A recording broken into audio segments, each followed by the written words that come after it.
Bien, comme on est dans une situation de séminaire, il y a un côté scolaire, donc je vais commencer avec une présentation qui est un peu scolaire, mais je pense qu'il est intéressant pour situer ça dans le grand contexte.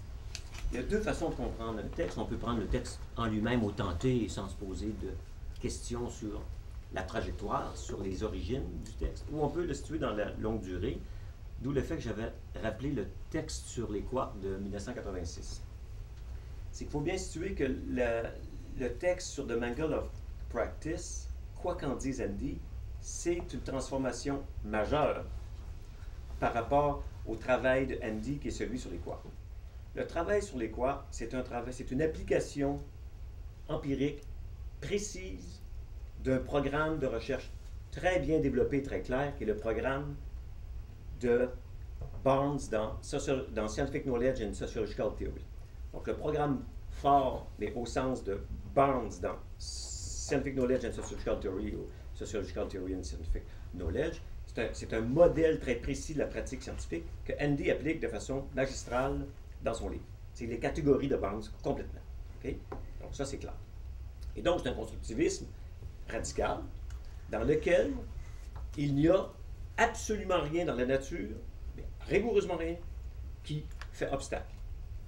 Et si vous lisez le livre attentivement, non pas avec des généralités, mais attentivement, ce qui veut dire de façon analytique, en philosophie analytique, on prend une phrase et on regarde qu'est-ce qu'elle veut dire, et on prend le livre sur les quarks, c'est parfaitement clair, il nous dit que rien dans la nature nous oblige à croire à l'existence des quarks, rigoureusement rien. Rien dans la nature nous oblige à croire aux courants neutres. Les courants neutres, comme il dit, it's the upshot.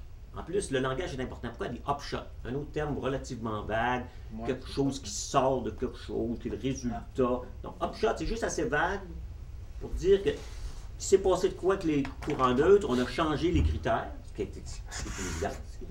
Et parce qu'on a changé les critères, on voit des courants neutres. On ne voit pas des courants neutres parce que des courants neutres dans la nature, et qu'en changeant les critères, on les voit. On voit des courants neutres parce qu'on s'entend que si on change de critères, on ne voit rien. Donc, c'est purement social. Je ne critique pas ça, je vous résume le livre. C'est ça le livre sur les quarks. Après ça, arrive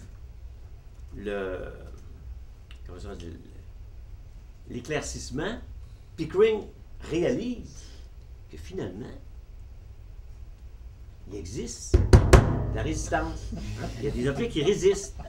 Okay? Et là, moi, ce qui me fascine, et là, je vais ajouter donc un côté de réflexivité sur lequel je reviendrai plus tard lorsqu'on sera directement dans le texte sur The Manual of Practice, c'est qu'il existe dans le courant dominant du constructivisme une attitude très autiste qui, moi, me fascine. Parce que comme je pense que je le dis dans le texte, c'est pas dans celui-là, c'est peut-être dans un autre sur Harry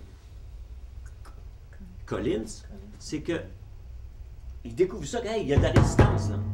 On dit très bien, bienvenue chez les réalistes qui vous disent ça depuis 20 ans.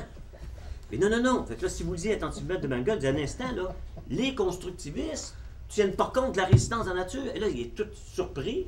Il tape sur Bloor en disant mais Bloor, c'est un scandale. Collins, c'est un scandale. Vous dites que la nature n'existe pas, qu'il n'y a pas de résistance.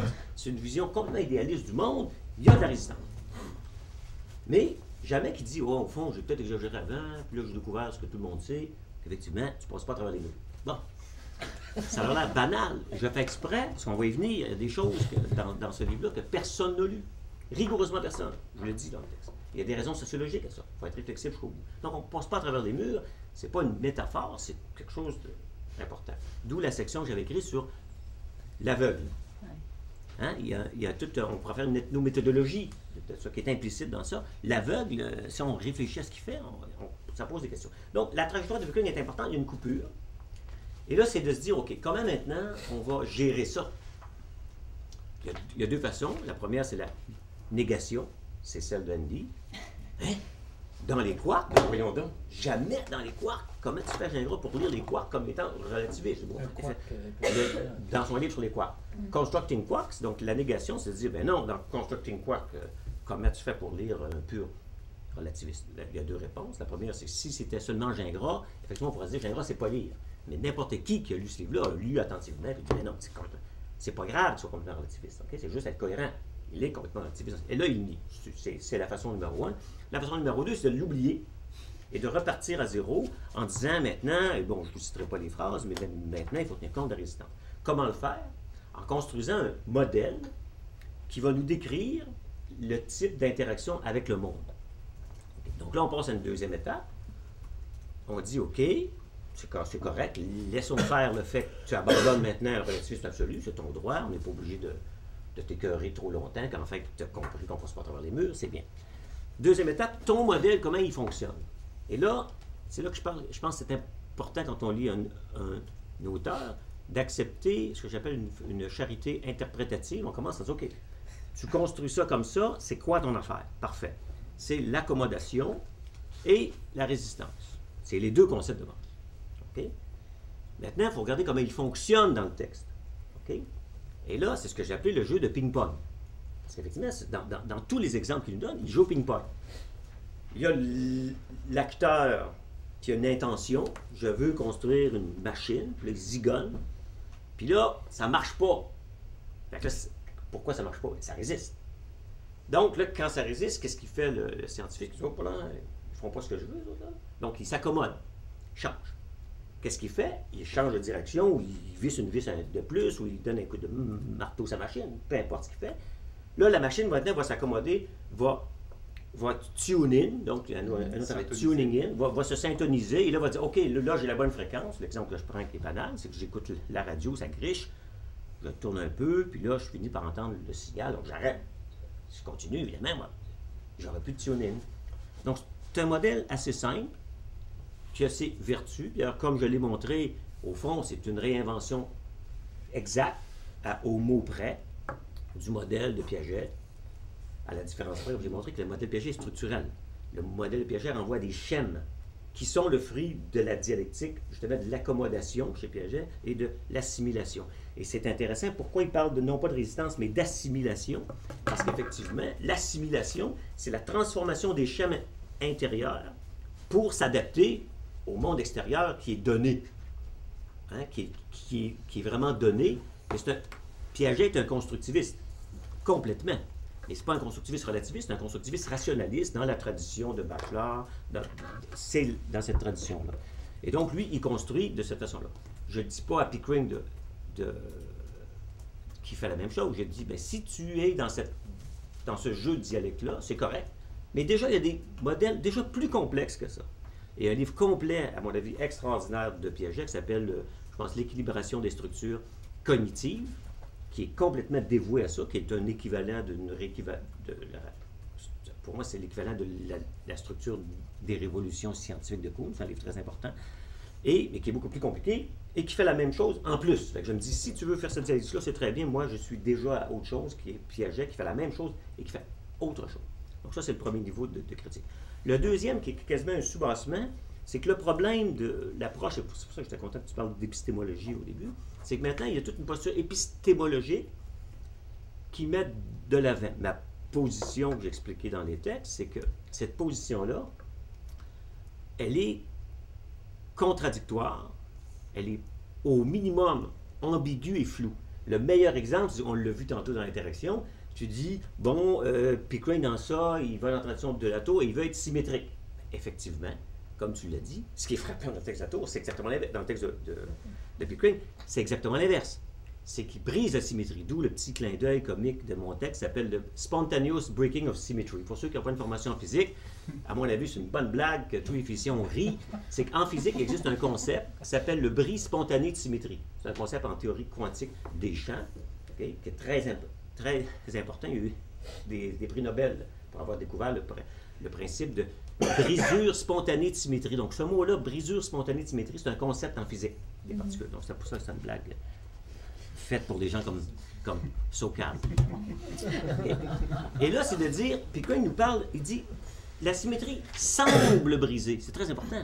Donc, on dirait qu'il est mal à l'aise. Il a brisé la symétrie, pour les raisons que tu viens de dire, parce qu'il dit, ouais, les choses, c'est le fun, là, mais ils n'ont pas d'intentionnalité. Ou du moins, moi, je ne suis pas rendu à leur donner l'intentionnalité. Donc, je suis en désaccord avec Latour, parce que moi, je donne l'intentionnalité à l'humain. Qu'on soit d'accord ou non, c'est une autre paire de manches, OK? On dit, c'est ça qui est fait. Parfait. Donc, il y a asymétrie. Il n'y a aucune discussion. Il y a asymétrie, il l'admet. implicitement, ce que je dis, c'est qu'il est curieux qu'il l'admet avec réluctance, hein, avec difficulté. Pourquoi? Parce qu'il existe un a priori non posé dans ce sujet des sciences, qui est de dire pourquoi a priori il faudrait que les choses soient symétriques. Ça, c'est non interrogé, parce que quand il était asymétrique, ah oui, là, je suis asymétrique. Donc, pourquoi tu es mal à l'aise? On s'en fout que tu sois asymétrique, tu as le droit. Mais dans Pickering, c'est construit, chez Latour aussi, il va dire, ah, on a un principe de symétrie généralisée, donc on est encore plus symétrique que le symétrique. Oui, c'est vrai, mais existe-t-il une bonne raison de ça, d'être symétrique? J'ai rien contre, mais moi, on ne m'a jamais expliqué pourquoi on devait être symétrique. Là, il nous explique qu'il ne l'est pas. Fait que là, je dis, Pickering, dis-les plus fort, parce que c'est crucial. Tu reviens à ce qu'on dit depuis 15 ans, il n'y a pas de symétrie entre les deux. Et maintenant, dernière étape, c'est qu'effectivement, son jeu de ping-pong, si on lit attentivement ce qu'il fait, dans toutes les études de cas, que ce soit celle de Noble ou toutes les autres, quand il nous parle d'agency, il utilise le mot, et je dirais qu'il vous endorme avec ça, on dit en anglais, mesmerize. Je sais pas quoi, on vous hypnotise. On vous hypnotise avec le mot, ah oui, l'agency. Agency, moi je dis en bon français, l'agence. L'agentivité. Hein? Il y a plein de mots, ça se traduit pas. J'aime mieux agence parce que c'est l'ancien terme du centre très très ancien. Agence de voyage aussi, agency, donc c'est le même origine, c'est le mot agence. Donc cette agence-là, il nous insiste que c'est fondamental. Mais si on regarde la dynamique réelle dans le texte, comment ça fonctionne, ben, comme je l'ai dit, à mon avis, ça fonctionne comme une pure inertie, comme une passivité. Parce que la symétrie, elle n'est pas là. Il montre que les humains ayant des intentions, eux s'accommodent. À ce que je sache dans ça, puis si je me trompe, on me montre la page, les objets ne s'accommodent pas. Les objets résistent. Donc la résistance, elle est du côté de l'objet, et il appelle ça de l'agence. Du côté de l'humain, il y a de l'accommodation. On voit très bien la symétrie, mais le type d'agence qu'il met aux objets, c'est toujours une résistance. Conclusion, c'est pas une grosse agence. Parce que l'humain, lui, c'est lui qui tape sa machine, c'est lui qui scie une barre de fer, qui soude. L'objet, lui, dit oui ou non. C'est-à-dire, tu soudes, ça casse, tu dis, bon, l'objet, il n'est pas d'accord, on va changer, au lieu de prendre du plomb pour souder, on va prendre de l'aluminium, puis là, ça soude. Ah, ben ça soude, c'est parfait, il y a eu un tuning in, tout le monde est heureux, la soudure tient. Tout ça est un langage, c'est pour ça que j'appelais ça la nouvelle dialectique de la nature, est exactement le langage de Engels, qui nous dit que l'univers, que ce soit de l'eau qui bouille ou de la physique quantique ou du soleil, c'est la même chose, parce que c'est du passage du quantitatif au qualitatif, ce qui est vrai, mais qui veut strictement rien dire. Donc, le modèle concept au sens de addition des connaissances, hein, on peut dire des choses en anglais, on peut les dire en français, on va se comprendre aussi, mais on ne pensera pas que j'ai dit quelque chose de révolutionnaire quand je l'ai dit en anglais, après l'avoir dit en français. Un concept est plus qu'un mot. Un concept, c'est un interconcept qui marche dans une structure. Le concept de Andy est clair, c'est résistance et accommodation. Et je pense avoir montré assez clairement, quand on le lit, ça saute aux yeux, que c'est vraiment du ping-pong. L'autre problème théorique, qui est une contradiction, il se met en tradition, et tu l'as dit, du pragmatisme. Alors, je dirais, c'est curieux, parce que les pragmatistes, jamais ils écriraient la phrase que Andy a écrite, que l'objectivité existe au niveau individuel, dans la relation de l'électron avec l'individu. Ils ont peut-être tort de dire que l'objectivité n'est pas là, mais l'objectivité est complètement construite socialement dans une communauté. Il n'y a pas d'objectivité sans communauté. On peut dire que c'est pas bon, mais moi, je ne vois pas qu'on montre dans Peirce ou dans les pragmatistes l'insistance qu'Andy donne à l'objectivité individualiste. Et là, il y a un paradoxe extraordinaire. C'est que là, je dis qu'un constructivisme rationaliste bachelardien, comme je l'appelle, est beaucoup plus constructiviste qu'Andy, parce qu'il dit très bien qu'il n'y a pas d'objectivité. La phrase belle de Bachelard, c'est « l'objectivité est dans l'œil de l'autre ». L'objectivité dans l'œil de l'autre, ça veut dire que moi, je propose comme objectif quelque chose, et c'est vous, la communauté scientifique, qui acceptez ou non, parce que pour mille raisons qu'on sait, vous le voyez, vous le reproduisez, etc. Mais il n'y a pas d'objectivité de l'individu seul qui dit « moi, j'ai découvert la théorie, et bon, elle est donc vraie ». C'est curieux, mais on n'insiste pas là-dessus. Dernier point, je termine sur ça, c'est que quand on critique les textes, en général, les gens, et là donc c'est une critique de la communauté que je fais, les gens font une lecture, donc en un sens, pas en un sens, une lecture superficielle. Et je dirais c'est pas pour jouer pour le paradoxe, une lecture qui n'est pas charitable. À mon avis, la lecture charitable, c'est la lecture qui dit, OK, tu as pris le temps, tous 5 ans, d'écrire 250 pages, mais moi, je vais prendre le temps d'en écrire 16, mais qui va te lire à la ligne. C'est beaucoup mieux que les gens vont dire, ah oui, c'est le fun, le manga, puis la danse de l'agence, c'est le fun. Je dis, oui, mais c'est ça que tu voulais nous dire, parce que ça, c'est une métaphore qu'on peut trouver, on peut aimer ou non. Moi, je trouve ça du pur dandisme, mais c'est mon choix individuel. Mais au lieu de dire c'est du dandisme, je dis, OK, regardons la cohérence de ça. Et je pense que la cohérence, elle n'est pas là. Et je ne suis pas le seul, quand même un constructiviste qui n'est pas tout à fait près de moi, qui est Stephen Yearley, quand il a fait le compte-rendu dans The New Scientist, avait été assez critique au fond, puis il disait au fond, le modèle est en une seule saveur. Mangling comes in only one flavor, and Pickering's mangle helpfully directs us towards analyzing the practice of science. It is, however, much less helpful as a model of how to do that analysis. Et sa critique, quand même de 2 pages et plus courte la mienne, va dans la même direction, se dit, cette dialectique-là, c'est tu pousses, t'attires, t'ajustes. Et le fait qu'il ait pris 3 domaines différents est très intéressant. Parce que quand il est tombé dans le cas de David Noble, je trouve que c'est un bon choix parce que en passant à Noble, on voit très bien que sa dialectique individuelle, quand il travaille sur les monopoles magnétiques, là, il y a un individu mort pour go dans son labo qui a une machine. Puis là, il taponne là-dessus et il veut que ça marche.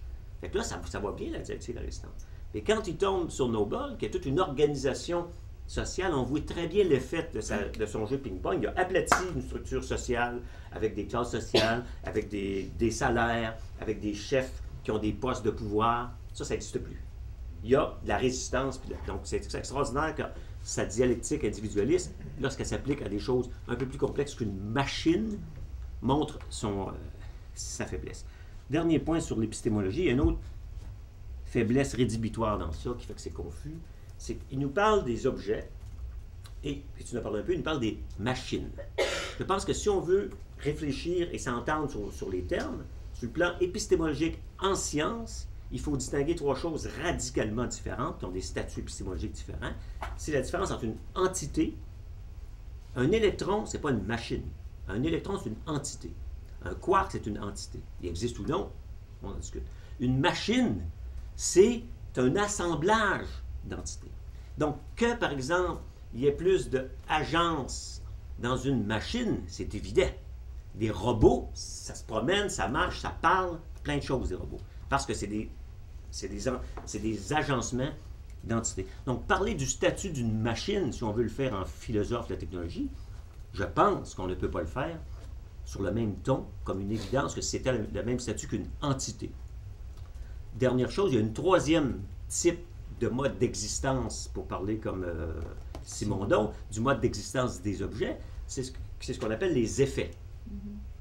L'effet Stark, l'effet Zeeman, c'est des effets dans le sens que c'est pas une entité, c'est le fruit d'une interaction. C'est ce qui fait dire à Hawking qu'au fond, les effets n'existaient pas avant que l'homme les invente. Ce qui est à moitié faux, pour des raisons que j'expliquerai si ça vous intéresse. Mais c'est à moitié vrai aussi, parce que ça dit, l'effet Zeeman, pour que tu aies ça, il faut que tu fasses une machine, tu mettes un champ magnétique, puis là, tu mets un atome d'hydrogène dedans, puis là, tu pousses le bouton. Puis là, ça va faire un effet sur l'atome. Il va changer ses serrés spectrales. C'est un effet parce que ce n'est pas une entité, c'est quelque chose qui est dû à l'interaction des deux.